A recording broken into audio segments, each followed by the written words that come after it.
예, 그러면 또 우리 최종 정리, 민사소법 최종 정리 수업을 시작하도록 하겠습니다. 4시간 정도, 지금 2시 5분이니까 한 8시 정도에 끝날 거라고 생각하시고요. 대략 한 60분 정도, 4번 정도 이렇게 하신다고 생각하시면 될 것 같습니다. 마지막으로 정리하는 것이고, 이게 특히 어떤 거에 중점을 둘 거냐면, 어떤 시험 문제가 나왔을 때 이걸 어떻게 이 시험 문제를 파악하고, 그리고서 답을 구성할 것인가, 이 부분을 중점적으로 정리를 하는 수업이다라고 생각하시면 됩니다. 일단 그 전에 우리가 지금 하고 있는 맨 처음에 보시면 오늘 이제 자료가 크게 세 부분으로 나눠져 있는데, 첫 번째로는 그동안 기출문제 분석이라고 그래가지고 제가 이거는 우리 실전 수업을 할 때도 제가 한번 말씀드렸는데요. 되게 중요한 의미가 있을 수 있어요. 그래서 순서상으로 보면 적식, 적법 1페이지에 보면, 2페이지에 보면, 그 다음 변론과 증거, 소송의 종류, 상소, 재심, 객관적, 다수상사, 이렇게 대략 6개, 혹은 이제 수업 중에는 8개 정도 이렇게 나눠져 있는데, 특히 이제 적식과 적법에 있어서 법원, 당사자, 소송으로 이렇게 나눠져 있습니다. 그래서 그 부분이 조금 달라질 수 있지만, 일단 그 부분은 우리가 이제 수업을 하면서 일단 보도록 하고요. 가장 중요한 건 소송 요건적인 측면에서 법원, 당사자, 소송물에 대한 적식, 적법 같이 들어갑니다. 그 다음에 소송물에 관해서는 주로 이제 나중에 이제 앞으로 정리하셔야 되겠지만, 이 소송물에 관한 문제 중에 본안 판단, 이른바 변론과 증거에 관한 문제냐, 요걸 이제 빨리 파악을 하셔야 돼요. 그러니까 8문제 중에 이 중에 굳이 표현하자 그러면, 소송이라는 건 당사자가 청구한 어떤 내용에 대한 결론을 내주는 이른바 권리분쟁 절차, 권리분쟁 해결 절차라고 했을 때, 법원이 할 수 있는 판결들은, 그리고 결정들은 크게 3개 정도 나눠질 수 있어요. 적식에 관한 문제로 해서 이른바 소장 각하 명령, 그리고 적법에 관한 문제로 해서 소각하 판결, 그리고 본안에 관한 문제로서 청구 인용이나 청구 기각 판결, 요 3가지 형태가 있을 수가 있고요.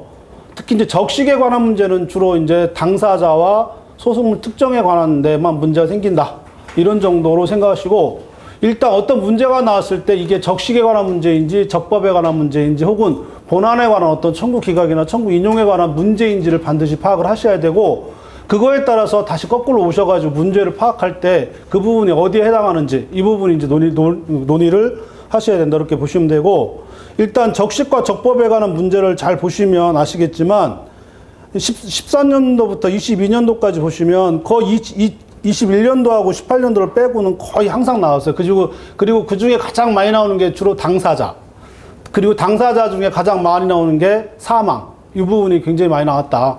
근데 이제 작년에도 나왔었죠, 그죠? 당사자 사망에 관한 문제는 작년에 나왔고, 그 다음에 항상 논의해야 될 게 20년도에 나왔던 법인의 대표자, 이른바 대리권 문제가 또 있을 수 있어요. 그건 좀 이따가 한꺼번에 정리하도록 하시고요.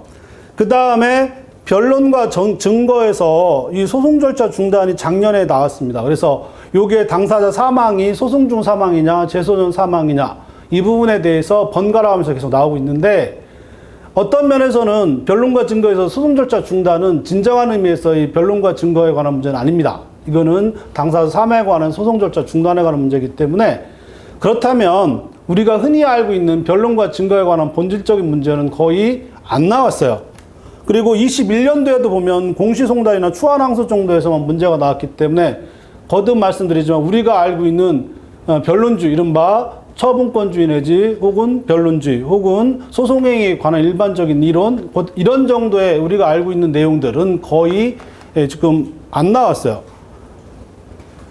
그렇다면 우선 올해 여러분들이 준비해야 될 거는 변론과 증거 중에서 특히 변론 부분, 심리, 법원이 심리를 어떻게 할 건지는 꼭 나올 거다, 이렇게 생각하시면 됩니다. 왜냐하면 쭉 밑에 보시면 아시겠지만 2019년도까지는 이른바 소치하 간주까지 해서 나왔고요. 그 다음 20년도에 보면 서증까지 나왔는데, 그러니까 해마다 안 나온 적이 한 번도 없었다는 거죠. 그죠? 거의 변론에 관한 문제는 그것이 증거법에 관한 문제인지 처분권주의나 변론주의에 관한 문제인지 어쨌거나 그것은 항상 시험에 나왔기 때문에 무조건 시험에 나온다라고 정리하시고요. 그리고 또 소송의 종료 보면 알겠지만 기판형 문제는 언제 나와요, 그죠? 그게 상계인지 혹은 재상계 항변인지 어떤 식으로든 항상 나오니까 기판력도 한번 준비하셔야 되고, 그 다음은 상소와 재심, 객관적 병합, 다수상사자인데, 객관적 병합하고 다수상사자 소송관계도 번갈아 가면서 보시면 20년을 제외하고는 거의 번갈아 가면서 해마다 시험에 나왔기 때문에 그 부분도 이제 한번 정리할 필요가 있다. 그래서 일단 그 기출 문제를 중심으로 해서 올해 여러분들이 반드시 어떤 문제가 나왔을 때 어떻게 파악해야 될지를 우리가 한번 살펴보도록 하고요. 그거에 대한 최신 판례. 보통 최신 판례는 2년에서 3년 정도. 그러니까 올해 23년도라면 21년도하고 22년도 정도 판례들은 반드시 살펴보셔야 되고, 기출문제에서 지금 거기까지는 제가 쓰진 않았지만 보통 해마다 그 새로운 판례, 그러니까 2년 내지 3년 안에 나왔던 판례는 한 문제 이상은 반드시 출제가 됩니다. 이제 그게 어떤 판례인지는 뭐 판례의 그 형태가 굉장히 많기 때문에, 수가 많기 때문에 그걸 찍어서 공부하기는 매우 힘들고, 그러면 다시 또 원칙으로 돌아와가지고 이게 제가 가끔 표현하는 것 중에 주소 찾기라고 하는데, 이게 소속물에 관한 어느 부분에 관한 문제인지를 일단 알아두시는 게 가장 중요하다. 이렇게 이제 생각하시면 될 것 같아요. 그럼 또 수업 중에 얘기하도록 하고, 그 다음에 그래서 최신 판례 중에 22년도 판례를 좀 특히 이제 왜냐하면 작년에는 또 21년도 판례를 가지고 했기 때문에 어제 그저께 얘기하다 보니까 21년도하고 20년도에 관한 판례도 좀 올려달라 해가지고 급히 21년도 중에 2개 정도 판례 먼저 업그레이드하고, 나머지는 제가 20년도하고 21년도에 최종 정리했던 거기에 이제 똑같은 판례가 들어가 있으니까 그거를 그냥 우리 그 커뮤니티에 올려놓을까 지금 생각 중이니까 그렇게 20년도하고 21년도에 관한 판례들은 그때 여러분들이 한번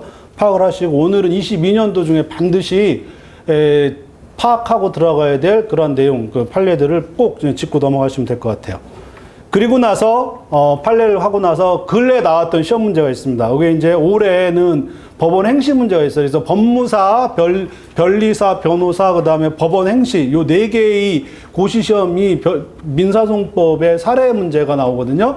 우리가 지금 변리사니까 변리사는 작년까지 보는 거를 여러분들이 이제 봤다는 걸 전제로 하고, 그러면 알아봐야 될 게 법무사하고 변호사하고 법원 행시 문제인데, 법원 행시, 법무사는 작년 10월 달에 나왔기 때문에 지금 제가 따로 하기에는 좀 철이 지났고, 그래서 올해 나왔던 법원 행시 문제, 그리고 올해 나왔던 변호사 문제, 그리고 작년 12월 맨 마지막에 있었던 변호사 모의고사 문제, 그리고 내일부터 그 변호사 모의고사가 내일부터 시작돼요. 6모, 그 다음에 8모, 10모, 그러니까 변호사는 3번 정도의 모의고사를 보고, 거기에서 보통 한 2, 3년치 내에서 되게 시험 문제가 나옵니다. 그리고 그게 왜 중요하냐면, 로스쿨 교수들이 가장 그 신경을 써야 된다고 할까요? 그리고 어떤 표준, 지표로 삼는 게 바로 그 변호사 모의고사입니다. 옛날에는 사법고시 문제였는데, 그 사법고시 문제를 이제 없애버리고 지금 변호사 시험으로 들어왔기 때문에 그거에 대한 어떤 표준, 요즘 한참 논의되는 게 이른바 공정수능이라고 하잖아요. 그죠? 뭐가 공정수능인지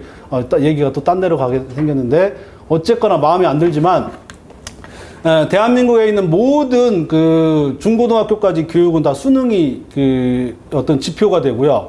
그거는 분명하기 때문에, 그 다음에 대한민국의 민사소송법에 있는 모든 사례형 시험은 변호사 시험이 가장 큰 지표가 됩니다. 그리고 출제위원들도 다 이제 변호사, 그 로스쿨 교수들이 출제위원 들어가기 때문에, 따라서 요즘 한 2, 3년 동안에 변호사 모의고사가 어떻게 출제되고 있는가 하는 거는 꼭 알아둘 필요가 있고, 또 말씀드릴 수 있는 건 해마다 변호사 시험하고 변리사 시험이 한두 문제는 겹칩니다. 거의 똑같이 겹쳐요. 거의 똑같이 겹치기 때문에 그것도 알아둘 필요가 있다 해가지고, 그렇다고 다 볼 수는 없어요. 그래서 6월 모의고사를 원래 예년 같으면 8월 초에 보기 때문에, 그래서 보통 한 달 전에 제가 최종 정리하면서 고에 봤던 6모까지 제가 여러분한테 그 변호사 모의고사 이런 게 나왔다라는 정도로 보여드리는데, 7월 22일, 23일 시험을 잡히는 바람에 그 한 달 전에 제가, 왜냐하면 7월 달 넘어가 버리면 거의 여러분 심리적으로 멘붕 상태가 오기 때문에 최종 정리를 할 수가 없어요. 그래서 맥시멈 잡아가지고 오늘 하는 것이고, 6월 모의고사 올라온 것도 역시 제가 우리 커뮤니티 그 JEHJ 무슨 그룹 같잖아요. 그죠? JEHJ 그 커뮤니티에다 올려놓을 테니까, 요번 주에 보면 아마 요번 주 말에 아마 나올 겁니다. 그러면 요번 주 말에 제가 올려놓을 테니까 그 문제와 해답지까지 같이 여러분들이 한번 확인하시고, 비교적 문제는 쉬우나 문제 유형이라든지 어떤 트렌드라고 하는 거 있잖아요. 그죠? 그런 트렌드를 살펴볼 때는 거듭 얘기하지만 변호사 모의고사가 가장 큰 지표가 됩니다. 그리고 항상 거기에서 한두 문제 정도는 유사하게 나오고요. 서로 간에 상호 이제 그 교환하는 정도라고 생각하시면 됩니다. 그렇게 생각하시고 확인하실 필요가 있다 해서 22년도 10월 달 모의고사와 변호사 올해 1월 달에 봤던 변호사 시험 문제, 그 다음에 올해 4월 달에 봤던 법원 행시 문제, 이렇게까지 해가지고 대략 어떤 문제들이 나오고 있다 정도를 파악하시면 되겠습니다. 그죠? 이렇게 하시고, 이제 우리가 처음에 이제 봤을 때 이게 적식하고 적법에 관한 문제를 반드시 이제 파악하셔야 되는데, 근데 소장, 각하명령, 그러니까 소송이라고 하는 거는 일종의 목적이라고 있잖아요. 그죠? 어떤 목적이냐면 분쟁을 해결하는 거예요. 분쟁을 해결하는데 누가 하는 거냐면 법원이 누구를 상대로 하냐면 당사자를 상대로 하는 문제가 되고, 그리고 법원하고 당사자에 관한 문제는 청구 기각이나 청구 인용에 관한 문제는 생길 여지가 없어요. 그러니까 이것이 나오면 법원이, 그러니까 당사자에 관한 어떤 문제, 물론 여기는 다시 또 소송 대리인까지 연결돼서 나오겠죠. 그죠? 이렇게 돼서 이 당사자에 관한 문제냐 소송 대리인에 관한 문제냐 중에 어떤 문제냐인지를 찾아보는 것이 중요하고요. 법원 문제는 한 5년 전, 그러니까 2017년도에 관련 재판적을 빼놓고는 아직 나온 적이 없어요. 그러니까 지금쯤 한 번 더 나올 여지가 있을 수 있겠다, 이렇게 한번 생각하고 대략 한번 하면 되고, 또 법원에 관한 문제는 잘 보시면 적식에 관한 문제는 생길 여지가 없어요. 그러니까 소장각한 명령은 생길 여지가 없고, 되게 재밌는 건 법원에 관한 어떤 문제든지 간에 되게 나오는 건 이제 첫 번째로 재판권 문제가 있을 수 있겠죠. 그죠? 그 다음에 관할 문제가 있을 수 있어요.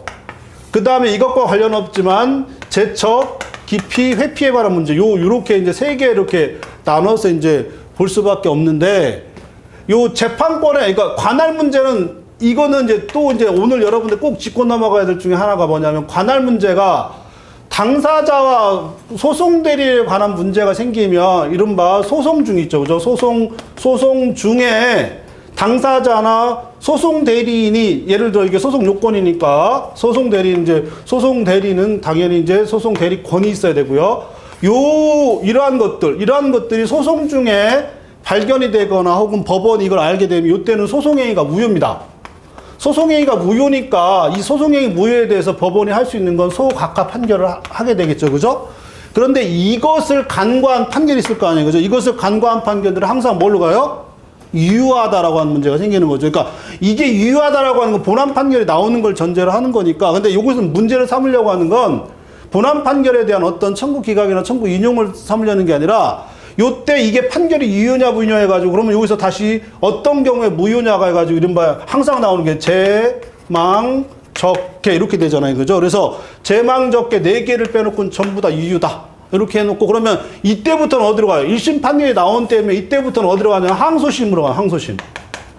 이렇게 되는 것이고, 그러면 항소심부터는 무슨 문제가 또 생기냐면 다시 또 항소 기각 판결해야 될 건지 아니면 상고 기각을 해야 될 건지, 그래서 항소심과 상고심에서의 독자적인 문제가 또 생길 수밖에 없는 겁니다. 그래서 항상 여기에서 이제 이거는 이제 절차니까 이건 좀 이따 해야 되지만 1심에 관한 문제인 건지 2심에 관한 문제인 건지 3심에 관한 문제인 건지도 빨리 이제 찾으셔야 되고, 대부분 이제 1심이나 2심 중에 하나가 나올 수밖에 없어요. 그죠? 그럼 항소심 들어가면 이제 항소심에 대한 절차적인 어떤 소송 요건인지 본안 요건에 관한 어떤 판결을 할 것인지 이걸 빨리 찾으셔야 되고요. 일단 그거는 좀 이따 하도록 하고, 그래서 법원, 당사자, 소송 대리인에 관한 문제가 있고 소송물에 관한 문제가 있는데, 이건 제망적계를 빼놓고는 전부 다 간과한 판결은 유효고, 그 전에 판결 내리기 전에 뭐부터 해야 돼요? 소각하 판결을 해야 되겠죠. 그죠? 그리고 간과한 판결이 무효다라고 하는 거는 뭐예요? 본안 판결을 전제로 하는 것이지 소각하 판결은 여기서 나올 여지가 없어요. 일단 그것도 알아두시고요. 그러면 되게 매우 재밌는 게 중에 하나가 뭐냐면, 법원인 경우에는 우리가 흔히 올해 시험에 나올 수 있다라고 하는 건 관할 문제가 나올 수 있어요. 그러면 다시 또 토지관할하고, 그 다음에 토지관할하고 사물관할을 전제로 하는 거고, 그 다음에 그거보다 더 중요한 거는 전속관할하고 임의관할 중에 무엇을 가지고 문제를 풀 것이냐, 이렇게 이제 정리를 하시고, 특히 임의관할과 토지관할 중에 특히 여러분이 오늘 보셔야 될 게 있는 바에 합의관할, 그 다음에 변론관할, 요게 이제 굉장히 중요한 문제가 생길 수 있겠죠. 그죠? 일단 요거는 좀 이따 하도록 하고, 다시 오셔가지고요. 재판권이 없으면 뭐가 돼서 무효인 판결을 했잖아요. 그죠? 그러니까 이건 소송 요건 흠결이니까 유일하게 재판권이 없는 경우에는 뭐가 가능하냐면 소각하 판결이 되니까, 법원에서 소각하 판결이 나올 수 있는 유일한 경우 수는 재판권이 없는 경우에만 나올 수 있어요. 나머지 관할에 관한 건 전부 다 어디로 가요? 이건 전부 다 이송으로 가는 문제가 생겨요. 그러니까 관할 문제는 반드시 이송으로 간다. 이렇게 정리를 하셔야 되고, 요거는 원래 관할은 소송 요건인데도 불구하고 이걸 왜 이송으로 하느냐, 이게 어떤 의미를 갖느냐라면, 소송 요건에 관한 문제는 소각과 판결로 무조건 가야 되는데, 관할은 우리나라 법 내에서 있는 어느 법원에서 재판할 것이냐에 관한 문제가 되기 때문에, 그러면 또 서로 각하면 이 소각하당한 당사자가 또 소송을 제기할 것이니까 이른바 소송의 대원칙인 소송 경제의 원칙이나 당사자의 권리보장의 원칙에 따라서 각할 필요 없이 바로 법원에서 뭘 해주면 돼요? 이송해주면 되겠죠. 그죠? 그래서 이런 어떤 절차적인 문제 때문에 바로 이송으로 간다. 이게 되게 중요한 문제고요. 따라서 이 이송 결정에 대한 어떤 문제, 여기도 되게 이제 중요한 문제가 생기는데, 여기로 들어가면 요때부터 무슨 문제가 생기냐? 항고 문제가 생겨요. 항고 문제가. 예, 이거는 아마 2교시쯤에 가가지고 다시 한번 깊이 있게 이제 다루도록 하고요. 일단 그래서 법원에서 일단 나올 수 있는 재판권에 관한 소각한 문제와 관할에 관한 이송 문제로 가고, 나머지 당사자나 소송 대리인, 특히 당사자는 적식에 관한 문제가 생길 수 있으니까 소장 각한 명령에 관한 문제가 생길 수 있는데, 아직까지 당사자에 관한 소장 각한 명령에 관한 문제는 나온 적이 없어요. 어떤 시험에도. 그리고 대개 이거는 거의 논의되지 않습니다. 그러니까 소장 각한 명령에 관한 논의되는 것들은 대개 어디서만 논의가 되냐면 소송물에서만 논의가, 소송물. 그래서 소송 불특정에서만 소장 각한 명령이 논의가 되고, 이제까지 나왔던 모든 문제를 통틀어서 이른바 대리인 중이 아니라 법인의 대표자에 대한 적식과 이 적식이 없을 때 소각과 판결할 것이냐에 관한 대개 이 문제들이 한 개 정도가 나왔기 때문에, 당사자와 소송 대리인은 아마 적식에 관한 문제는 안 나오고 무조건 적법에 관한 문제가 될 것이고, 그 적법이라고 하는 건 소송 요건이니까 그 소송 요건 흠결을 어떻게 처리할 거냐, 어떻게 이해하고 있냐, 이 문제가 이제 주로 문제가 돼서 나올 겁니다. 그 다음에 소송물은 좀 이따 하고, 여기에 이제 가장 특별한 게 뭐가 있냐면 소외 이익 문제가 여기서 생기는 거죠. 소외 이익이라고 하는 건, 소위 이익, 권리보호 이익이라고 하는 것은 소송물도 마찬가지고, 그렇지만 소송물이라고 하는 건 청구 취지와 청구 원인을 모두 뭐 하는 거예요? 합해가지고 따져주니까, 이거는 그래도 248조와 249조에서, 특히 249조에서 청구 취지와 청구 원인을 필수 기재사항으로 하고 있기 때문에, 그래서 소송물은 어느 정도 법적 근거를 찾을 수 있으나, 권리 보익이라고 하는 소외이익이라고 하는 전혀 법적 근거가 없어요. 이건 순전히 이론적이고 학설과 그 다음에 판례로만 따져주기 때문에 이 부분이, 그리고 요 소외이익이 흠결되었을 때 나오는 것도 역시 소각과 판결이고요. 요거의 가장 대표적인 게 뭐가 되냐면 바로 확인해소하고 형성해소, 그 다음에 이행해소에서의 장래 이행해소, 이런 정도가 항상 논의가 될 수 있습니다. 여튼 지금 여러분들이 어떤 문제가 나왔을 때 이게 되게 물어보는 문제가 본안 판결에 관한 어떤 문제인 것인지, 아니면 적법 요건에 관한 어떤 소각과 판결에 관한 문제인지를, 그리고 그것이 법원에 관한 문제인지 당사자 소송 대리인에 관한 문제인지 소송물에 관한 문제인지를 빨리 파악하는 게 되게 중요하다라고 이제 먼저 파악하시고요. 그다음에 재판권에 관한 문제는 이제까지는 안 나왔지만, 그리고 요 재판권 들어가면 다시 또 인적 범위에 관한 문제가 있고 물적 범위에 관한 문제가 있는데, 물적 범위는 국제사법에서 다뤄주기 때문에, 특히 국제사법이 22년도에 개정이 되면서 대폭 토지 관할에 관한 거의 모든 규정을 다 준용해 가고 있습니다. 그러니까 국제사법에서 다뤄줄 국제재판 관할에 관한 문제는 거의 나올 여지가 없겠죠. 이거는 거의 안 나올 겁니다. 반대로 인적 범위에 관한 면제 있죠. 이 재판권에 관한 면제에 관한 이른바 상대적 면제주의라고 하는 이거에 대한 우리 판례의 태도는 굉장히 의미가 있을 수 있어요. 더군다나 앞으로 이제 이 판결, 승인 재판에 관한 판결뿐만 아니라 국제재판에 관한 문제가 상당히 많이 나올 여지가 있기 때문에 이걸 지표로 삼아가지고 나올 수 있는 판결들이 꽤 있습니다. 그래서 요거를 한번 보고 갈 필요가 있고, 요게 맨 처음 여러분들이 지금 맨 처음 판결, 오늘 여러분 처음 이제 하나 보셔야 될 판결이 3페이지에 보면 재판권 해가지고 소송이 주체해서 재판권에서 첫 번째 판결이 바로 요거, 이게 이제 몇 년에 한 번씩 나와요. 그러니까 22년도 이전에는, 이 국제사법에 관한 22년도 나오기 이전에는 국제재판관에 관한 판례들이 거의 매년 한 두세 개씩 나왔어요. 항상 나왔고 거의 매년 나왔는데 22년도에 국제재판관할 문제가 안 나왔어요. 판례가. 왜 안 나오냐면 더 이상 논의할 게 없죠. 이른바 그전에는 학설과 판례로 존재했던 문제들이 이른바 국제사법에서 완벽하게 정리를 한 이상 거의 나올 이유가 없었어요. 그러다가 올해 4월 달에 나왔는데 요거는 굉장히 중요합니다. 근데 이게 시험장에서 그 시험 출제위원들의 하나의 불문율이 있어요. 그게 뭐냐면 최신 판례는 6개월 이전 것만, 그 6개월 안에는 안 낸다라고 하는 게 일종의 불문율이에요. 그러니까 나온다 하더라도 만약에 7월 달 시험이면 2월 달까지 판례. 뭐 이렇게 생각하시면 되거든요. 그리고 나서 그 안에 한 2, 3년 안에 이렇게 나오는 판례를 가지고 주로 이제 시험 문제 본다. 이렇게 생각하시면 되는데, 그래서 요거는 중요하진 않습니다. 그러니까 올해는 당장 중요하지 않은데 소송법적으로 너무 중요하고, 또 가끔 또 물어봐요. 여기 이메일이나 몇몇 그 쓸데없는 거 공부하고 있다라고 하려고 하다가 그래도 물어보고 있고, 여러분들의 의민이 내년 같으면 무조건 시험에 나온다고 하는데 올해는 시험에 나올 확률은 없으나 그래도 여러분들이 반드시 파악하고 들어가야 될 하나의 내용이라서 그 일부러 올해 판결임에도 불구하고 같이 설명을 해줬어요. 그래서 요 사건은 뭐냐면 몽골이에요. 몽골 대사관이 있고, 몽골 대사관이 뭐 A 토지가 몽골 대사관의 일부를 침범하고 있어요. 그죠? 그럼 몽골 대사관은 우리나라 땅이 아니라 이른바 기국주의라고 그래가지고 그 나라 깃발이 꽂혀 있는 거는 그 나라 땅이지 우리나라 땅이 아니에요. 그러니까 A 사적 토지가 대사관과 겹쳐 있게 되면 이 겹쳐 있는 이 대사관의 토지가 누구의 토지냐? 물론 A는 내 땅이다라고 하고 몽골 대사는 뭐예요? 자기 나라 국가니까 대사관이니까 자기 나라 땅이다라고 이제 충돌하는 거고 건물 있잖아요. 그러니까 A가 이 대사관, 몽골 대사관을 상대로 뭘 하냐면 이게 되게 재밌습니다. 건물 철거, 토지 인도 및 부당이득. 요거 이건 뒤에 같이 이제 설명해야 되는데 이것과 그 다음에 이게 인정이 안 되면 이러면 이걸 주의적이라 하고 이게 인정이 안 되면 부당이득. 소유권 확인. 소유권 확인 청구를 하는 겁니다. 이거 예비적으로.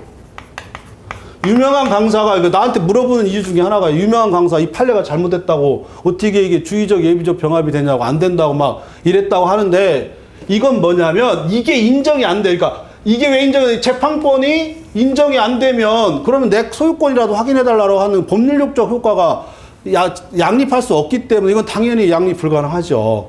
그러니까 여기서 점유권이 부당이득, 토지인도, 그 다음에 요 얘기는 소유권에 기한 어떤 점유권이 이 사람한테 점유권이 있다면 없다면 혹은 이 재판권이 있다면 없다면 이 재판권이 있고 없고가 점유권하고 연결되기 때문에 어떠한 재판권이 있고 없고 점유권이 있고 없고에 따라서 주의적 청구와 예비적 청구가 인정되는 거기 때문에 이건 당연히 법률적 효과가 양립이 불가능하죠. 그러니까 주의적 청구, 예비적 청구가 인정이 되고 그래서 요때 이거 되게 재밌어요. 철거, 인도, 부당이득이 전부 다 요건 단순병합이에요.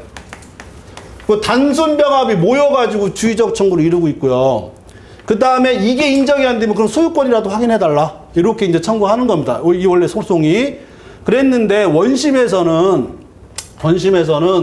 그러니까 이게 중요한 거는 요 대사관에 관한 어떤 문제예요? 사법권, 이른바 재판권을 인정할 거냐 말 거냐 이런 문제가 생기는 거고 그러면 외국 대사관은 그 나라의 고유한 영토이기 때문에 우리 재판권에 미칠 수가 없는 게 원칙이죠. 이게 인적 면제 제도인데 그러나 그것이 무슨 형태로 사경제 주체로서 부당이득 그러니까 건물 철거하거나 토지 인도해달라고 하는 거 그 나라하고 싸우자는 얘기잖아요. 그죠? 그리고 아마 우리는 잘 모르지만 여러분 피 속에는 몽골에 관한 그 유전적 요소가 거의 60% 이상입니다. 우리 북방인종 쓸데없는 얘기지만 여튼 그러니까 이거는 인정할 수가 없는 거죠. 토지 인도나 건물 철거라면 전쟁하자는 것밖에 안 되니까. 그렇지만 뭐는 인정할 수 있어요. 이 부당이득은 사경제 주체로서 내 토지를 침범했고 네가 그 침범한 만큼 뭐가 인정될 수 있어요. 임차임에 해당하는 부당이득 인정할 수 있는 거잖아요. 그죠? 부당이득 인정할 수 있으니까 이걸 인정하는 거라면 주의적 청구에 하나의 청구를 인용했으니까 이거는 판단할 필요가 없겠죠. 왜냐하면 주의적 청구를 인용하는 이상 이거는 뭐 할 필요가 없어요. 판단할 필요가 없으니까. 그래가지고 원심에서 이거를 기각하고 이걸 인용했다가 대법원에서 이거 다 파기해버리고 이걸 인용하고 나머지는 전부 다 파기시켜버리는 이러한 이제 사건입니다. 이게 되게 중요한 사건이고요. 매우 의미가 있어요.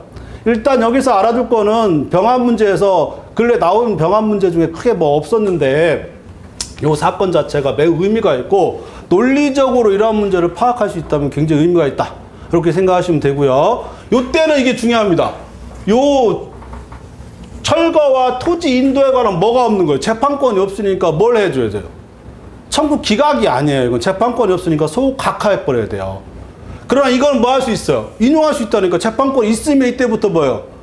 소송요건 흔별이 없잖아요. 그럼 본안 판결 들어가니까 청구 인용이냐 기각이냐의 논의가 생길 수 있겠죠. 그러니까 이거는 재판권이 없으므로 이송 문제 안 생겨요. 재판권에서는 각하 문제만 생기는 거고 요거는 청구 인용할 수 있고 주의적 청구 중에 단순 병합되어 있는 주의적 청구 중에 하나를 인용하니까 주의적 청구로 인용하면 나머지 어떻게 전부 다 판단할 필요가 없으니까 설사 항소심에서 이거에 대한 판단이 있다 하더라도 전부 다 파기시켜야 되겠죠. 그죠? 파기시키고 환송한다든지 이런 의미가 이제 있을 수 있어요. 요 판결 굉장히 의미가 있을 수 있어요. 네, 이 정도. 근데 아마 근래에 그 나왔던 2014년도, 15년도에 한번 나왔던 문제 중에 국제재판 관할 합의 문제가 한번 나온 적이 있어요. 국제재판 관할 합의 문제가 한번 나오고 만약 10년 주기로 이 재판권 문제가 한번 나온다면 국제재판 관할 문제는 나오기 힘들고 나온다면 아마 이런 유형의 문제가 나올 여지가 있겠다 해서 우리나라의 사법권이 얼마나 자제할 수 있는가, 어느 정도에서 상대적 면제주의 입장을 취할 수 있는가, 이런 논리적 근거를 좀 명확하게 할 필요가 있고 그런 의미가 있을 수 있다. 이런 정도 하시면 될 것 같아요. 그러니까 이 판례 의미도 있고 중요하고 양립이 가능합니다. 이거 양립 불가능한 게 아니에요. 이거 잘 알아주시고 그 다음에 나머지 문제는 뭐예요? 관할로 가셔야 되겠죠. 그죠? 이제 관할로 가시면 일단 전속 관할이냐 임의 관할이냐를 먼저 따져줘야 돼요. 그리고 전속 관할에 관한 문제는 전속은 뭐예요?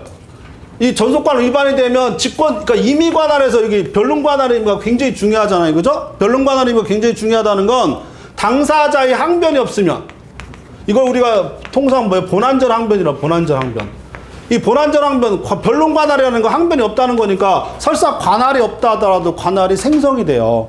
그러니까 우선 임의 관할이면 변론 관할이 성립하는지 혹은 합의 관할이 성립하는지 이 논의가 있을 수 있고 근래 자주 나왔던 문제가 특히 변호사 시험에서 자주 나왔던 문제가 합의 관할 중에 약관과 관련되어 있는 몇 가지 문제들 이런 것들이 계속 나오고 있고 제가 볼 때 나온다 그러면 합의 관할에 관련된 약관 혹은 이 합의 관할을 어떻게 처리할 거냐에 관한 문제가 아마 나오지 않을까. 왜냐하면 변호사 수도 많아지고 변리사 수도 많아지진 않았어요. 그죠? 항상 200명이니까. 어쨌거나 이 소송 관련된 업무자들이 굉장히 많기 때문에 합의 관할 문제는 특히 이제 소송 관련 업무에서 가장 중요한 의미가 있기 때문에 가장 기본적으로 알고 있어라. 이런 정도가 되고 합의 관할 문제가 나오면 이송 문제는 생길 여지가 없겠죠. 이거는. 그죠? 이런 정도. 대개 문제는 전속 관할 위반이라고 하는 임의 관할에서는 변론 관할이나 합의 관할을 전제로 하기 때문에 생길 여지가 없고 대부분이 다 전속 관할을 전제로 하는 것이고 그 다음에 본안전 항변으로서 변론 관할을 만약에 인정하지 않는다면 임의 관할에서도 뭐가 생길 수 있어요? 관할 위반 문제가 생기고 그러게 되면 법원이 관할을 그때부터 직권조사할 수 있어요. 그러면 34조 1항하고 34조 외에 이거는 뭐 관할 없는 곳에서 관할 있는 곳으로 이송하는 것이고 이건 관할 있는 곳에서 나머지 건 관할 있는 곳으로 이송하는 거니까 관할 없는 곳에서 있는 곳으로 이건 이송 신청이라는 게 있을 수가 없는 거고 나머지는 관할이 있는 곳에서 관할 있는 곳으로 이송해달라고 뭐 할 수 있어요? 이송 신청할 수 있으니까 그러면 이때 이게 굉장히 중요합니다. 이때부터 이 신청권이 있다라고 하는 거는 이 신청을 소구 혹은 청구라고 안 하고 신청이라고 하는 거는 이건 절차적인 문제일 때 절차적인 어떤 절차적인 문제가 생기면 이 절차적인 문제를 어떻게 처리할 거냐라고 하는 문제 그 절차를 신청이라고 하는 신청권이 있습니다. 이 신청권이 있는데 법원이 이걸 받아주지 않았어요. 왜 안 받아줘라고 했어? 일단 절차권이 있기 때문에 이 안 받아준 절차권에 대해서 또 뭐 할 수 있어요? 다툴 수 있어야 될 거 아니에요. 이걸 통상 뭐라고 하냐면 우리가 항고 절차라고 합니다. 항고 절차.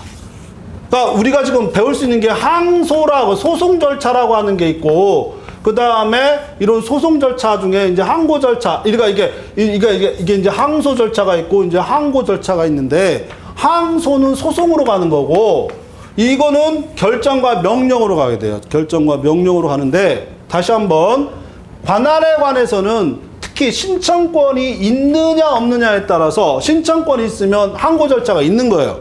신청권이 없으면 항고 절차가 없어요. 그러면 이거는 한꺼번에 정리를 해봅시다. 우리가 여기서 한번 정리하고도 그러면 민사소송법 통틀어 가지고 신청 절차가 나와 있는 게 뭐 있었죠?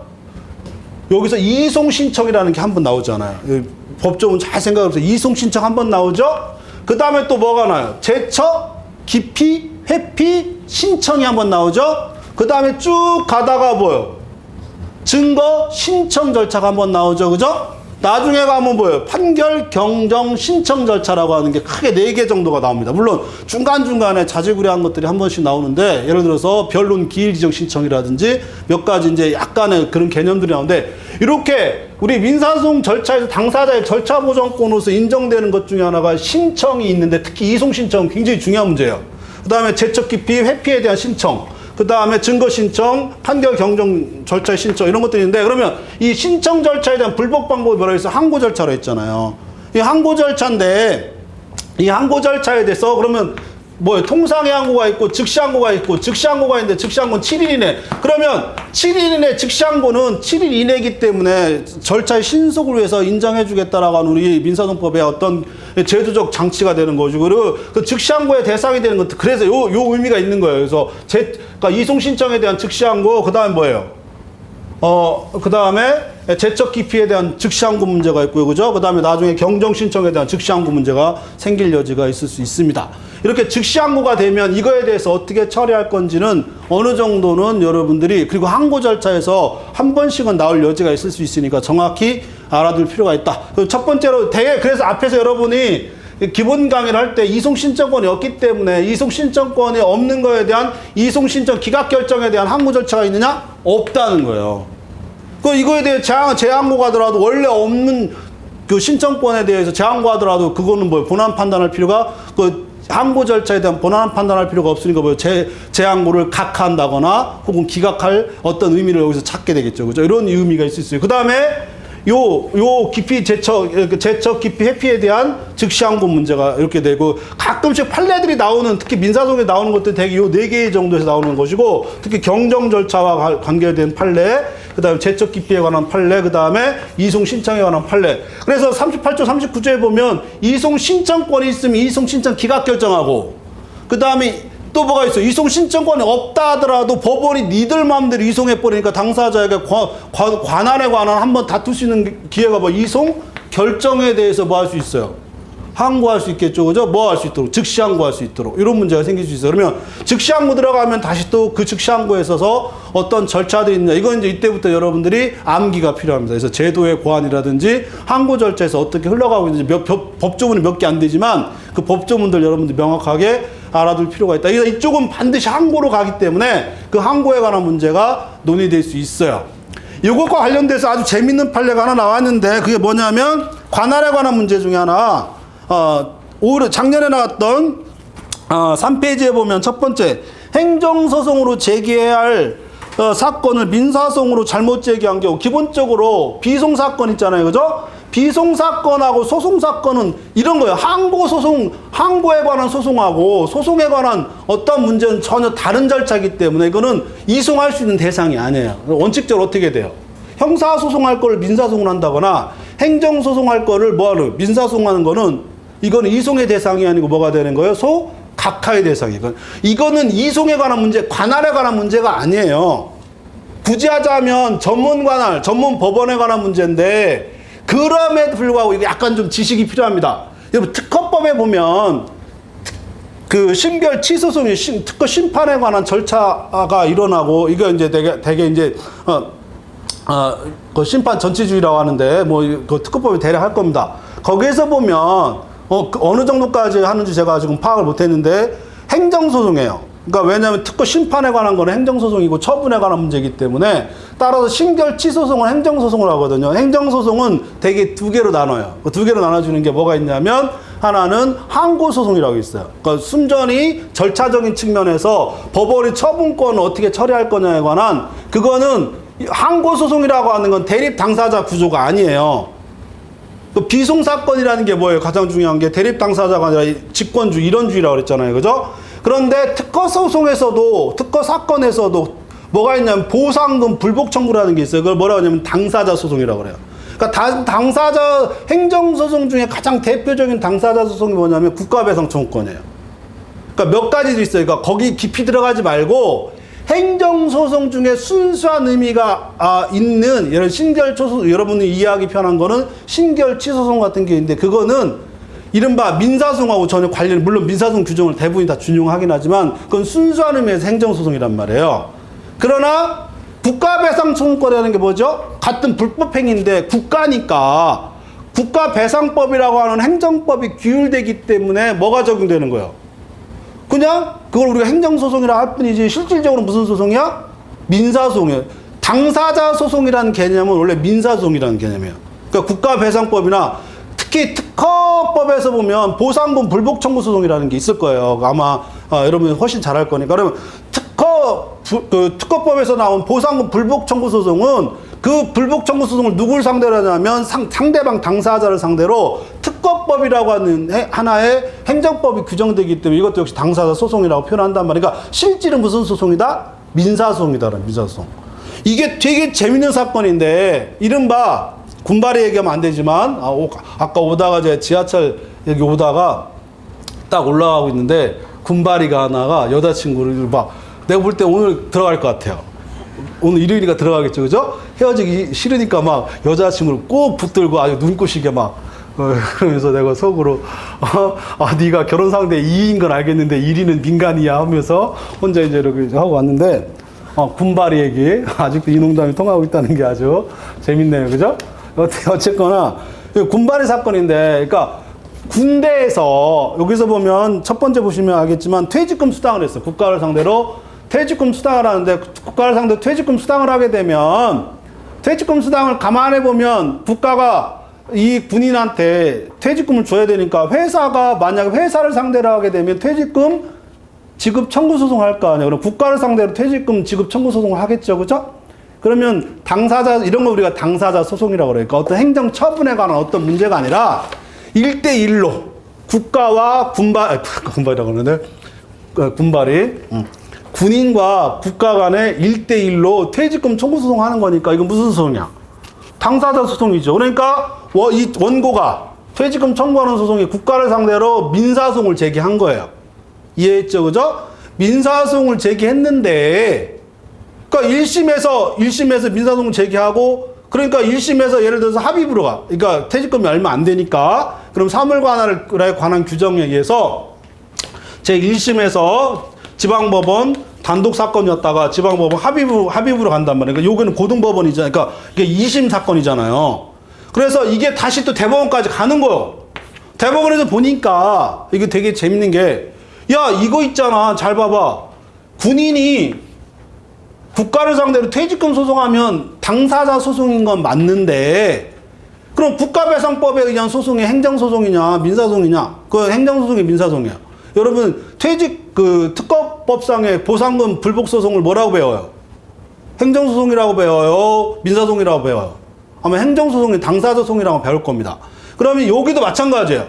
국가를 상대로 이러한 민사소송, 당사자 소송, 민사소송을 제기하겠지만 이거를 규정하는 법은 무슨 법이에요? 행정법이라면 행정법. 이 퇴직금에 관한 문제니까. 그러면 이거는 당사자 소송인 건 맞는데 그렇지만 이건 민사소송이 아니고 뭐라고? 행정소송이다. 이거 그 제목 자체가 뭐예요? 행정소송으로 제기할 사건을 뭘로 한 거예요? 민사소송으로 했단 말이에요. 그러면 원래는 법원 자체가 달라. 소외 종류가 완벽하게 다르니까 이건 전부 다 뭐 해야 돼? 다 파기해야 되겠죠. 다시 행정소송 가야 되는데 그러나 이거는 우리도 잘 몰라요. 법률 전문가인 사람도 잘 모르니까 대법원에서 뭐라 그러냐면 야, 당사자 우리도 잘 모르고 거기 그 되게 재밌는 게 고의나 과실 없이 누구나 이런 실수를 할 수 있으니까 그럼 원래 행정소송을 제기했으면 무조건 행정소송의 2심 법원은 그 지방법원에 뭐가 고등법원이 이 사건을 관할해야 되니까 이거는 각하가 아니라 원래 뭐예요? 고등법원이 관할의 행정소송으로 그냥 뭐예요? 예, 다시 돌려보내야 되는 것이다. 해가지고 파기시키고 다시 어디로 보냐면 고등법원이 전속관할로서 여기에서 판단해라 라고 해서 나왔던 이런 사건이고요. 그런 의미가 있을 수 있다. 그래서 이것도 꽤 의미가 있어요. 근데 요거는 시험에 나오기 힘듭니다. 근데 혹시 여러분들한테 뭐가 있을 수 있냐면 이렇게 특허법 얘기를 자꾸 하는 이유가 거기에서 신결 취소송 내지 몇 가지 여러분들이 특허법에 나왔던 소송 절차가 있어요. 그 소송 절차들이 민사소송 아니란 말이에요. 아니기 때문에 여기서 연결돼서 몇 가지 나온 판례들 그리고 행정소송에 관한 기본적인 개념들은 어느 정도 가끔 미친 또라이가 시험 그 범위 저기 출제원으로 들어가면 아, 이 정도는 알아야 되지. 이런 사람도 있을 수 있으니까 거기까지 한번 준비해봐라. 다시 오시겠습니다. 그래서 관할에서는 이송에 관한 문제가 생기고 원래 이렇게 관할 자체 소위 종류가 다르거나 비송사건에 관한 문제는 원래 각하문 여기서도 각하 문제가 생기는데 이러한 지금 본 사건들 같은 경우에는 이송 문제가 생길 여지가 있을 수 있겠다 이렇게 하면 되고 이송 결정에 관한 몇 가지 논의가 있을 수 있어요. 이렇게 하시고요. 이제 나머지 이제 세부적으로 들어가면 전속 관할에 관한 몇 가지 문제가 있을 수 있고요. 합의 관할 들어가면 다시 또 합의 관할에서 전속적 합의 관할에 관한 몇 가지 문제가 생기고 특히 여기서 35조 있죠. 35조 본문하고 단서에 관한 문제는 제가 수없이 얘기했어요. 그죠? 35조 본문하고 단서에 대한 편의 이송에 관한 몇 가지 문제점들은 여러분들이 반드시 알아둬라. 이렇게 해서 가장 강력하게 제가 얘기할 수 있는 부분이 여기 있을 수 있습니다. 그죠? 이거 꼭 한번 정리하시고요. 관할은 주로 이송을 중심으로 해서 항고 절차와 어떻게 연결돼서 나올지 이것들을 반드시 판단하셔야 되고 근래에 나왔던 판결 중에 두 가지 여러분들 좀 알아두실 필요가 있습니다. 그리고 나머지 하나만 더 알아볼게요. 4페이지에 보면 하나 더 있으면 영업에 관한 채무 이행을 구하는 소송을 제소 당시 채권 추심 관련 업무를 실제로 담당하는 채권자 영업소 소재지 법원에 제기할 수 있는 여부 해가지고 이것도 매우 재밌는 사건인데 이게 뭐냐면 논산에서 사고가 일어났어요. 논산에서 사고가 일어났는데 그럼 논산을 관할하는 이게 메리츠 보험인가? 내가 무슨 보험회사인데 내가 지금 든 보험회사가 메리츠라서 머릿속에 메리츠밖에 없어요. 메리츠였던 것 같아요. 뭐 써있나? 여기 보험회사가 안 써있죠? 여기서는. 여튼 보험회사가, 그 무면허 운전자를 상대로 이제 그 보험금 지급하고 대의 청구하는 거예요. 대의 청구 소송인데, 그러면 무면허 운전자에게 대의 청구를 하게 되면 뭐가 돼요? 상법상의 대의 청구를 하게 되면 그게 이른바 변제자 대위로서 이른바 채무자를 상대로 한 이행지 청구 소송이 될 수 있느냐? 그래서 민법상 그 지참채무 원칙이잖아요. 그죠? 그러니까 채권자의 주소지가 원래 메리츠 화재가 강남에 있으면 대전지방법원에다가 그 주로 지점에서 또 운영을 하고 있기 때문에 그럼 그 지점이 또 뭐가 될 수 있어요? 지참채무의 장소가 될 수 있기 때문에 거기에다가 또 보험 청구할 수 있다.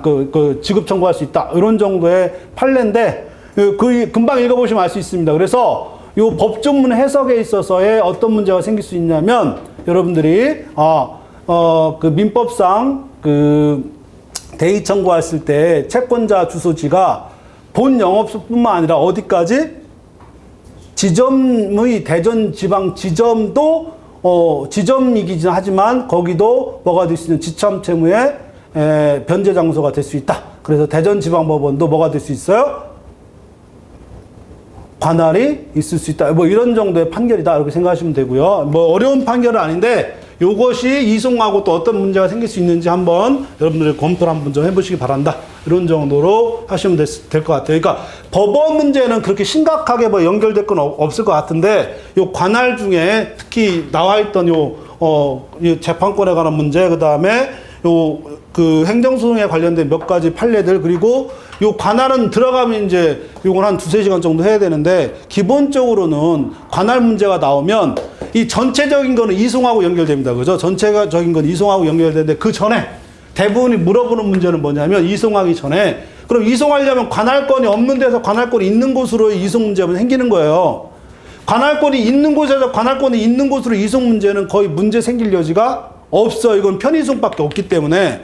그러면 관할권이 없는 곳에서 관할권이 있는 곳으로 이송 문제인지를 따져보고, 그러면 그 전에 그럼 관할권이 없다 있다를 판단해 줘야 될 거 아니에요, 그죠? 대부분의 문제들은 다 여기에 있어요. 관할권이 없다. 왜 없냐? 만약 관할권이 있으면 이송 문제는 생길 여지가 없겠죠. 그럼 어디로 가야 되니까? 35조로 가야 되니까. 그러니까 여기에서 대부분이, 여러분이 그동안 배웠던 대부분의 지식이 여기서 만약에 나온다면 여기서 나올 수 있어요. 그래서 이 소송에서 지금 당사자가 제기한 소가 어떤 형태의 관할권이 있느냐 없느냐, 요걸 여러분들이 물어보는 문제가 나올 수 있겠다. 그럼 관할권이 있으면 그냥 관할권이 있으니까 적법하다 이러면 될 거고, 관할권이 없으면 그럼 뭐예요? 34조 1항에 따라서 어디로 가요? 이송 결정을 하야겠죠. 34조 1항. 그 34조 1항으로 가면 이때 무슨 문제가 생겨? 이송 신청권에 관한 어떤 문제. 그리고 이송 신청권이 없기 때문에 따라서 이송 신청 기각 결정권에 대해서는 즉시 항고할 수 없다. 이런 식으로 넘어갈 수밖에 없다. 이런 이거 빨리 여러분들이 잡아주신다면 어디까지 이 문제를 풀어야 될 것인지 요걸 빨리 잡아주시면 돼요. 어렵지 않아요, 이 부분은. 그리고 누구나 잘 알아요. 신기하게 왜 법원만 나오면 잘 아느냐? 대부분이 열정을 가지고 그래도 이 부분까지 많이 했기 때문에 그래도 어느 정도는 여러분들이 알아낼 수 있고요. 그 다음에 제척 기피 회피도 무슨 문제가 생길 수 있어요? 즉시 항고 문제가 생길 수 있다. 이걸 어떻게 처리할 거냐도 마찬가지고요. 그 다음에 제척 기피 회피에 있어, 특히 제척 기피에 있어서의 하자의 치유, 이른바 정지를 해야 되는데 정지하지 않고, 그러나 하자 이유가 없을 때 이걸 치유할 것이냐 말 것이냐, 이게 전형적인 문제. 이건 한 2009년도인가 7년도에 우리 변리사 시험 문제 나왔고 한참 나왔던 문제였는데, 그래서 웬만한 책에 다 쓰여 있어요. 누구나 다 알고 있기 때문에 아마 안 나올 것이다. 뭐 이 정도 하면서 나와도 뭐 다 풀 수 있어요, 그죠? 신기하게 그런 것도 잘 풀어요. 그러니까 내가 드리려고 하는 얘기는 뭐냐면, 그런 것들을 여러분들이 머릿속에 암기하지 않는다 하더라도 어떤 것들을 읽어가면서 자연스럽게 나오는 것들이 있단 말이에요. 그런 것들은 굳이 시험 준비하면서 정리하지 마시고요. 시험 준비할 때는 내가 안 내어지는 거, 내가 정확히 이해할 수 없는 것들을 다시 한번 정리하는 시간을 갖는 게 굉장히 중요하다라고 생각하시는 게, 정리하시는 게 중요하다, 이렇게 하시면 됩니다. 그래서 법원은 대략 이 정도로 여러분들이 정리하시면 될 것 같습니다. 그 다음에 다시 조금만 더 당사자 문제 있잖아요. 당사자 문제는 당사자 특정부터, 전형적인 목차니까 특정, 확정, 그 다음에 확정된 자를 기준으로 당사자의 자격을 살펴보는 거. 자격. 당사자 자격은 뭐예요? 소송 요건이죠, 그죠? 소송 요건이고, 당사자 자격도 있어야지만 뭐예요? 소송 대리인도 당사자의 소송 요건에 들어갑니다. 그죠? 왜냐하면 대리권이 있으니까. 먼저 이거부터. 소송 대리인이 법정 대리인이냐, 임의 대리인이냐. 법정 대리인이든 임의 대리인이든 대리인은 무조건 다 무슨 문제로 넘어가냐면 대리권 문제입니다. 대리권 문제. 얘는 당사자가 아니에요. 당사자가 아니니까 대리권이 흠결이 되면, 잘 생각하면 대리권이 흠결이 되면, 그러면 무조건 각하할 게 아니고 뭐 하겠어요? 당사자한테, 야, 네 대리인이 지금 대리권 흠결됐으니까 빨리 적법한 대리인을 데려와 라고 뭘 해야 되겠어? 당연히 보정을 해야 되겠죠. 보정을. 그죠? 이건 무조건 각하. 그러니까 보정 들어가면 다시 또 성명이에요. 성명. 성명이라고 하는 건 뭐예요? 불이해타 방지예요. 지적 의무라고 하는 게 같이 연결돼 가지고, 보정이든 성명이든 지적 의무든 무조건 서로 각하하거나 소송을 종결시킬 것이 아니라 먼저 소가 제대로 진행될 수 있도록 당사자가 예상하지 못한 것들에 대해서 법원이 알려줄 필요가 있는 거죠. 그런 것들 중에 가장 대표적인 게 대리권 문제, 대리권 문제. 그럼 법정 대리인하고 임의 대리인은 당사자가 아니에요. 그러니까 이거는 엄격한 의미에서는 절차적인 문제인 거지 본안에 대한 직접적인 문제가 없잖아요. 그러니까 대리권 문제로 무조건 가게 됩니다. 뭐든지 그래요. 앞으로 법정 대리가 나오든 임의 대리가, 법정 대리는 뭐가 돼? 미성년자의 법정 대리인. 그 다음에 법인에 대한 대표자 문제. 법인은 비법인 사단 재단도 들어가겠죠, 그죠? 어떤 문제든지 간에 법정 대리권. 다만 법정 대리인은 63조가 그러니까 63조가 거의 누구의 준용해서 판단하고 있어요. 당사자와 동일한 의미에서 판단하고 있단 말이에요. 그래서 상대방에게 상대방 알려진다 하더라도 뭐 법원에 알려진 것만으로 안 되고 상대방이 정확히 통지하지 아니하면 이런 식으로 해가지고 63조가 따로 규정하고 있기 때문에 조금 특별하게 취급하고 있을 뿐이지 법정 대리든 임의 대리든 이건 소송 대리권이고 그럼 얘네들은 무권 대리. 그 무권 대리는 무조건 어디로 가요? 추인으로 가요, 추인. 그러니까 추인하기 전까지는 무효지만 당사자들이 뭐 하면 추인을 하게 되면 문제가 없어. 이른바 유동적 무효 법리란 말이에요. 유동적 무효. 이거 꼭 기억을 하셔야 됩니다. 이거는 소각화 문제가 생길 여지가 거의 없어요. 대부분이 다 어디로 가니까? 추인 문제로 가니까. 그래서 이것도 여러분들이 판례를 통해서 한번 제대로 한번 계속 나오는 판례 중에 하나가 이런 것들이 있다. 뭐가 있냐면 먼저 어디로 가냐? 5페이지로 가요. 5페이지. 먼저 소송대리권부터 한번 살펴봅시다. 5페이지에 보시면 네, 5페이지 밑에 보면 소송대리인 제4절 해가지고 적법한 종중 대표된 소재기 및 소송행위 추인이 없었다고 하여 소를 각한 원심의 당부가 문제된 사건 해가지고 나와 있는데 잘 보시면 먼저 3번부터 보세요. 사례 풀 때 있잖아요. 이게 당사자에 관한 문제인지 소송 대리에 관한 문제인지 이른바 법정 대리에 관한 문제가 법정 대리 나오면 세상 쉬운 문제가 이것만큼 쉬운 문제가 없는데 가장 많이 틀리는 것 중에 하나가 이게 여러분이 가장 많이 틀려요. 잘 봅시다. 갑 종중이 의상대로 소를 제기하면서 소장 대표자 표시를 누락하였다가 그러면 소장 대표를 표시를 누락하였다 하더라도 당사자를 누락한 거예요, 안 해요? 당사자를 누락했으면 부적법 각하해야 되겠죠. 근데 당사자는 종중이고 법인인 거지 대표자가 아니란 말이에요. 일단 계속 읽어봅시다. 제1심 법원의 성명 준비 명령에 따라 대표자를 병으로 기재한 서면을 제출하였으나 이제 문제가 없네요. 보니까 나중에 보여요. 각 종중 대표자는 병이 아니라 정이었어요. 그러니까 당사자가 잘못된 거예요? 대리인이 잘못된 거예요? 당사자가 잘못됐죠. 그러면 뭐예요? 다시 오시는 거예요. 소송 중에는 무효지만 이걸 간과한 판결은 뭐가 돼요? 유효가 되겠죠. 그죠? 일단 그 정도 여러분 잡아주시고 그래서 원심 법원에 대표자를 병에서 정으로 정정하는 당사자 표시 정정 신청서를 제출하면서 거듭 말하지만 법인의 대표자는 혹은 법정 대리인 준 당사자인 건 맞지만 당사자는 아니에요. 설사해서 표시 정정 신청서를 했다 하더라도 이건 뭐예요? 대리권에 대한 추인 문제인 거지 당사자 정정 문제는 생길 여지가 없어요. 일단 계속 표시 정정 신청서를 제출하면서 병이 기존 소송 행위를 추인하는 취지로 주장하는 사안에서 그럼 추인하면 무권 대리에서는 추인하면 뭐예요? 끝난 거죠. 이해돼요? 추인했으면 그럼 부적법에 적법하겠지. 그럼 각하해야 돼, 안 해야 돼? 각하하면 안 되겠죠. 이해돼요? 무슨 얘기인지? 그러니까 이런 문제가 나오면 그 답안 어떻게 써야 돼요? 무조건 어디로 끌고 가야 돼? 당사자하고 대표자 혹은 당사자와 법정 대리인이 어떻게 구분이 되는지 그래서 법정 대리인의 행위를 어떻게 처리할 건지 이거는 기본적으로 소송행위 무권 대리자의 소송행위는 무효인 건 맞는데 그렇지만 간과한 판결이 유효고 그러면 유효인 판결 언제든지 뭐 할 수 있어요? 추인할 수 있겠죠. 그리고 적법하게 됐죠. 이런 식으로 가는 거예요.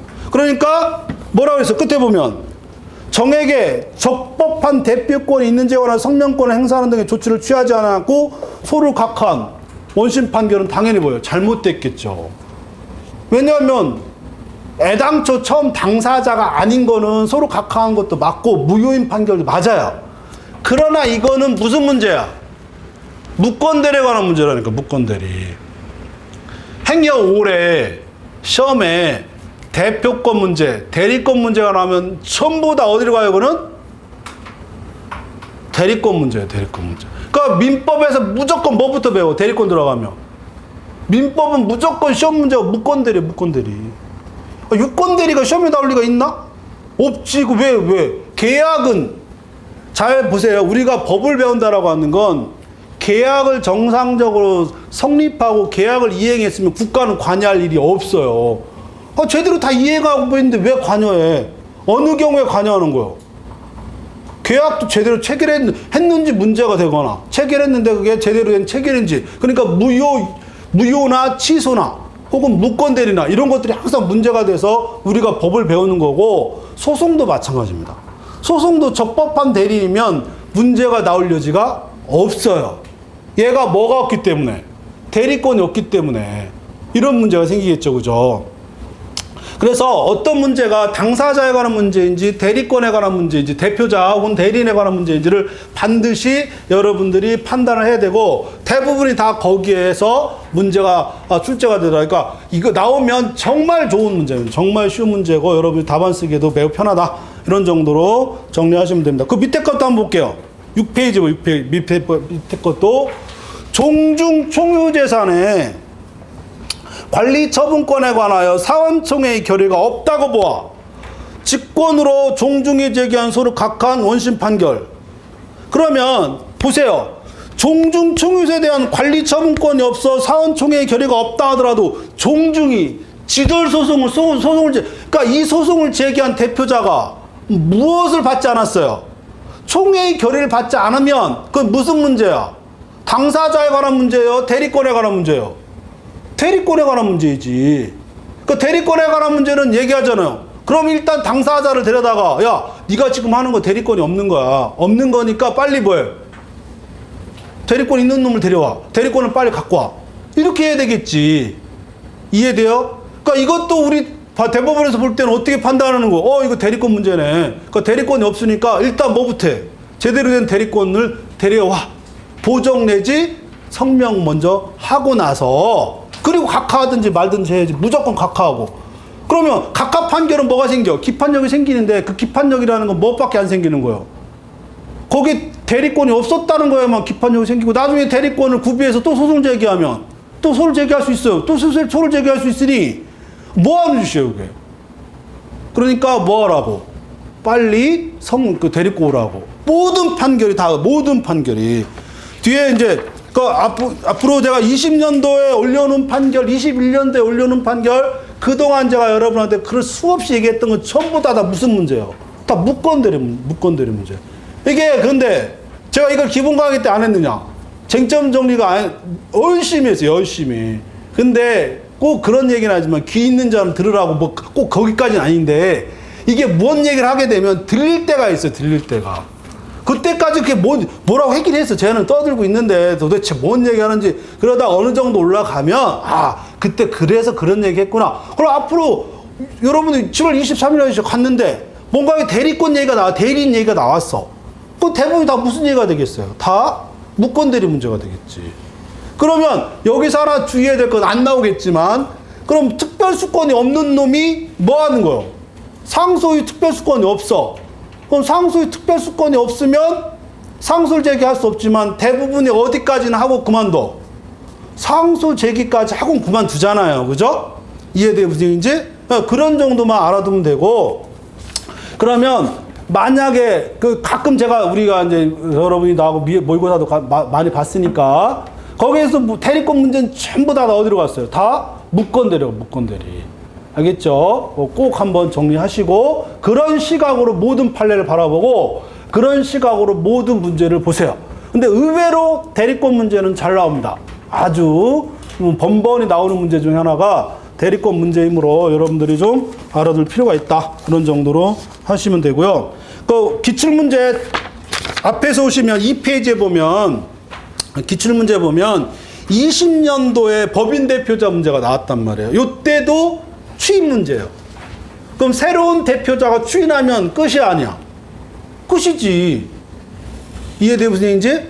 그럼 문제가 없는 거예요. 그 다음에 20년도에 나왔던 재소전 사망자 소송도 뭐냐면 재소전 사망이 전에 대리인을 선임하고 나서 사망을 했어. 그럼 얘 소송 대리권이 있어 없어? 소송 대리권이 있지. 그럼 소송 대리권이 있으면 소는 적법에 부적법에? 적법하지. 이렇게 되는 거죠.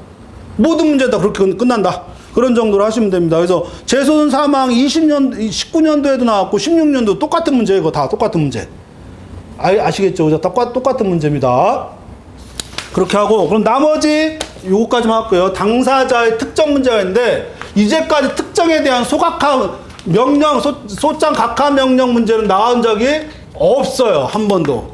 근데 청구 원인과 청구 취지에 대한 불특정으로 소장 각하 명령은 판례도 나오고 문제도 나왔어요. 그러니까 이건 안 나올 겁니다.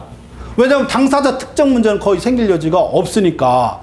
근데 매우 재밌는 것 중에 하나가 뭐가 재밌냐면 당사자 특정과 관련돼서 주민번호. 이 주민번호가 나중에 뭐와 연결되냐면 집행하고 연결돼요. 집행하고.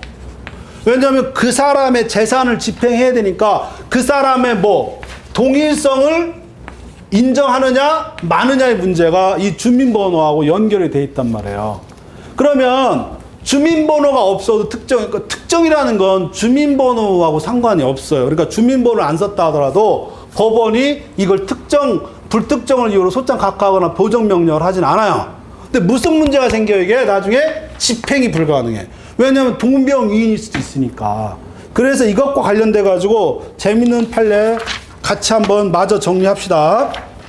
어디로 가냐면 판결, 소송 절차 판결 들어가면 여러분들이 그냥 연결해서 여러분들 알아두셔야 되니까.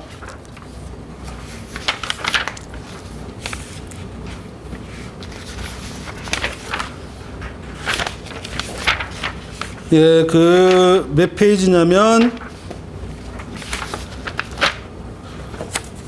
예, 여러분들 19페이지 보세요. 그러니까 18페이지 맨 밑에 판결 경정 신청에 대한 대법원 결정이 있고, 19페이지에 보면, 주민등록 번호가 기재가 되지 않았어요. 그 19페이지면 주민등록 기재가 안 됐으니까, 그럼 판결을 왜 한다 그랬지? 집행하려고.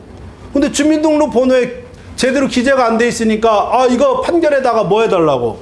주민번호 좀 제대로 해달라고. 그랬더니 법원이 뭐예요? 판결 경정 결정을 하지 않았어요. 그러니까 이 판결 경정 기각 결정에 대해서 다시 항고를 하는 거예요. 항고를 했는데 이거에 대해서 이제 그 특별항고 문제는 이제 변론을 하고 그랬더니 대법원에서 뭐라 그래요? 야, 이거는 당사자 특정과 관련이 없고 나중에 주민번호가 없다 하더라도 집행하는데 주민번호 없어도 집행할 방법이 있으니까 굳이 판결 경정할 필요가 없다. 이렇게 나온 판례예요. 그러니까 여러분들이 이게 큰 의미는 없고 시험하고는 관련이 없는데 나중에 이게 매우 골치 아파요. 왜냐하면 판결까지 받았는데 집행하려고 갔더니 집행법원에서 이 사람이 누군지 모르니까 주민번호 새로 써서 받아. 그러면 주민번호를 새로 받아내야 돼요. 그런데 그런 절차가 따로 있어요.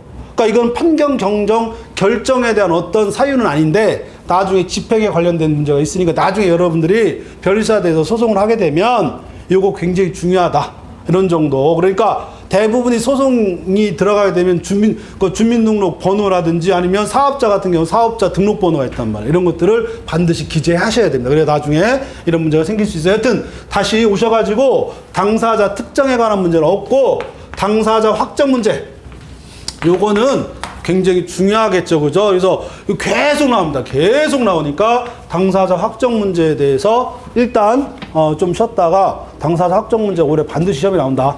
생각하시고 준비를 하도록 하고 좀 이따 2교시에서 하고요. 2교시에서는 당사자 확정하고 그 다음에 소송문을 하고 그 다음에 변론까지 좀 보고 그 다음에 그렇게 하도록 하겠습니다. 혹시 질문 괜찮으니까요. 이게 뭐 촬영된다 하더라도 이 시간에 하는 것 중에 이해가 안 되거나 혹시 뭔가 좀 궁금한 거. 예, 그동안 여러분들이 질문하는 것들 중에 이 부분은 크게 질문한 것들이 없었어요. 근데 요 뒤부터 소외이익 문제라든지 몇 가지 이제 병합소송 가서 여러분들 질문한 것들 메일 통해서 질문하거나 이런 것들이 있는데 그거는 제가 시간 되는 대로 말씀드리도록 하고 1교시는 대략 이런 정도에서 여러분들이 한 번씩 정리를 하시고 여러분들이 마무리 짓고 판례도 그런 의미에서 크게 중요한 건 없습니다. 2022년도가 막 이 앞에 부분에서 크게 중요한 판례들은 없는데 뒷부분 가면 특히 이제 소송 종결이라든지 병합소송 가면 꽤 의미 있는 판례가 한두 개 정도 있을 수 있으니까 그렇게 생각하시고 혹시 질문 있으면 대놓고 질문 못하면 이거 수업 끝나고 나서 질문하셔도 됩니다. 일단 10분간 쉬었다가 3시 20분에 바로 수업 시작하도록 하겠습니다.